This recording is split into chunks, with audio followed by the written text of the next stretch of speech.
तो मित्रों, आज हम जानेंगे कुछ प्रमुख संस्थानों के बारे में। आपको पता होगा कि यदि आप कोई भी एग्जाम देने जा रहे हैं तो कई ऐसे प्रमुख संस्थान होते हैं जो विज्ञान और प्रौद्योगिकी के अंतर्गत यानी कि कंप्यूटर साइंस के अंतर्गत आते हैं। ठीक है, यदि आपको ऐसे संस्थान यानी ऐसे इंस्टीट्यूशन के बारे में नहीं पता होता है तो आपका 1 से 2 नंबर गलत हो जाता है। और खास तौर से विशेष तौर पर उन लोगों के लिए जो दिल्ली पुलिस का एग्जाम देने जा रहे हैं उनके लिए तो यह महत्वपूर्ण है ही। ठीक है, उनके लिए रामबाण का काम करेगा दोस्तों। तो आइए जानते हैं, किसी और बात की चर्चा ना करते हुए सबसे पहले बात करते हैं हम CSIR के बारे में। CSIR की बात की जाए तो इसका फुल फॉर्म होता है the council of scientific and industrial research. क्या होता है दोस्तों? The council of scientific and industrial research के बारे में आज हम बात करेंगे। सबसे पहले आप हेडिंग डाल सकते हैं इसके बारे में, और इसकी स्थापना कब की गई थी इसके बारे में आइए जान लेते हैं। ठीक है, अगर हिंदी में बात की जाए CSIR के बारे में, यदि हम हिंदी में बात करें तो हिंदी में इसका जो हिंदी होता है वैज्ञानिक तथा औद्योगिक अनुसंधान परिषद होता है। वैज्ञानिक तथा औद्योगिक अनुसंधान परिषद। ठीक है, इसका हिंदी में नाम होगा वैज्ञानिक तथा औद्योगिक अनुसंधान परिषद। इसकी स्थापना कब की गई थी दोस्तों? 1942 में। इसकी स्थापना कब की गई थी? 1942 में। इसकी स्थापना कब की गई थी? 1942 में। ठीक, दूसरी चीजें होती हैं इसके बारे में यदि आपको जानना है तो इसके अध्यक्ष कौन होते हैं दोस्तों? इसकी अध्यक्ष की बात करें तो इसके अध्यक्ष होते हैं प्रधानमंत्री। ठीक है, तो इसके अध्यक्ष कौन होते हैं? CSIR के अध्यक्ष कौन होते हैं दोस्तों? प्रधानमंत्री इसके अध्यक्ष होते हैं। ठीक है, इसके अध्यक्ष कौन होते हैं? CSIR के अध्यक्ष कौन होते हैं? प्रधानमंत्री। इसकी स्थापना कब हुई? तो 1942 में। दूसरी चीजें हैं, यह एक स्वायत्त संस्था है, यानी कि एक तरीके से यह फ्री संस्था है, यानी कि फ्रीडम है अपने आप में अपने काम करने के लिए। दूसरी चीजें बात करें, CSI क्या करता है? जैसे रेडियो, अंतरिक्ष प्रौद्योगिकी, महासागर विज्ञान, भौतिकी, रसायन इत्यादि कामों में यह काम करता है। ठीक, हमें सिर्फ इतना ही जानना था, 2-3 चीजें हमें जानना है बस। इसकी स्थापना के बारे में और इसके अध्यक्ष कौन होते हैं, और यह एक कैसी संस्था है? स्वायत्त संस्था है, यानी फ्रीडम संस्था है। बस इतना ही हमें ध्यान रखना है बस।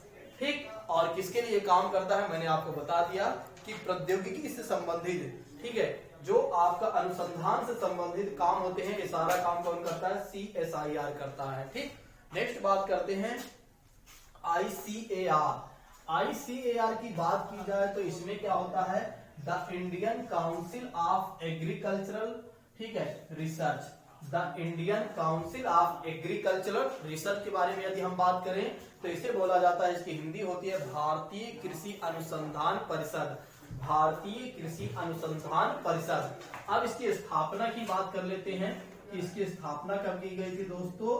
ठीक है, क्योंकि स्थापना भी हमें जानना है तो इसके 2-3 पॉइंट भी हमें जानना है। स्थापना की बात की जाए तो इसकी स्थापना हुई थी 16 जुलाई 1929 को। कब हुई थी दोस्तों? 16 जुलाई 1929 को, यानी 29 को। ठीक है, 1929 में इसकी स्थापना की गई थी। किसकी स्थापना की गई थी? ICAR, जिसे बोला जाता है भारतीय कृषि अनुसंधान परिषद। यह भी एक प्रकार का स्वायत्त संगठन है और यह किसके तहत काम करता है? कृषि एवं किसान कल्याण मंत्रालय के तहत। ठीक है, यह किसके अंतर्गत काम करता है? कृषि एवं कल्याण मंत्रालय के अंतर्गत कार्य करता है। यह कृषि से संबंधित अनुसंधान के काम, यानी कि एग्रीकल्चर से संबंधित अनुसंधान से संबंधित यह कार्य करता है। ठीक, तो हमने इसमें 2 चीजें जाना। एक, हमने देखा कि इसकी स्थापना कब हुई थी और यह किसके लिए काम करता है। तो आप देख रहे हैं कि एग्रीकल्चर से रिसर्च से संबंधित यह कार्य करता है। बस आप इतना ही जानिए, आपका काम हो जाएगा। नेक्स्ट बात करते हैं अगली संस्था। इसका मुख्यालय भी जान लीजिए, एटलीस्ट मुख्यालय भी इसका होता है। इसका मुख्यालय है दिल्ली में, नई दिल्ली में। इसका मुख्यालय है दोस्तों नई दिल्ली में। ठीक है, इसके मुख्यालय की बात की जाए तो नई दिल्ली में है। ठीक, नेक्स्ट बात करते हैं अगली संस्था की बात कर लेते हैं। अगली संस्था कौन सी है? अगली संस्था की बात करें तो ICMR। आप देख रहे हैं कि अभी जब से कोरोना का टाइम आया तब से यह जो है आईसीएमआर ज्यादा चर्चा में रही है। तो इससे तो जरूर आपसे प्रश्न पूछा जाएगा कि आईसीएमआर क्या है या आईसीएमआर कौन सी संस्था है। ठीक है, आईसीएमआर का मतलब है कि the Indian council of medical research. तो यह मेडिकल से रिसर्च से संबंधित काम करती है। आपने देखा कि अभी जो भी कार्य हो रहा है किसके गाइडलाइन के थ्रू हो रहा है कोरोना के टाइम पर, आईसीएमआर से। ठीक है, आईसीएमआर ही सारा काम करती है मेडिकल से संबंधित कार्य। ठीक है, वैक्सीन वगैरह यही निर्माण करती है।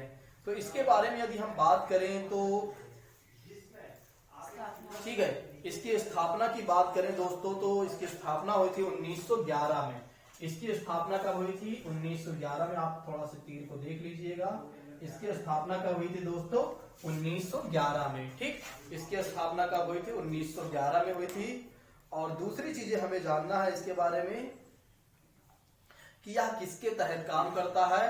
तो यह भी भारत सरकार के स्वास्थ्य एवं परिवार कल्याण मंत्रालय द्वारा कार्य करता है। स्वास्थ्य एवं परिवार कल्याण मंत्रालय द्वारा यह कार्य करता है। आपको सिर्फ स्थापना याद करना है और मुख्यालय इसकी भी दिल्ली में ही है। ठीक है, इसका भी मुख्यालय कहां पर है दोस्तों? नई दिल्ली में ही है। इसकी भी मुख्यालय है। ठीक, तो इसका भी मुख्यालय कहां पर है दोस्तों? नई दिल्ली में। कहां है? नई दिल्ली।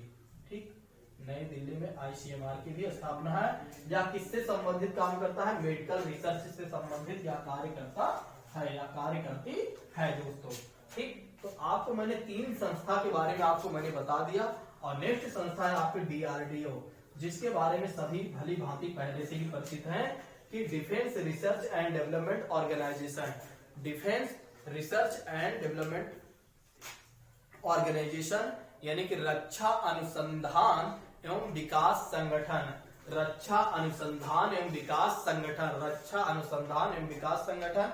इसकी स्थापना कब हुई थी? 1958 में, यानी कि 1958 में इसकी स्थापना की गई थी। तो इसकी स्थापना कब हुई थी दोस्तों? 1958 में।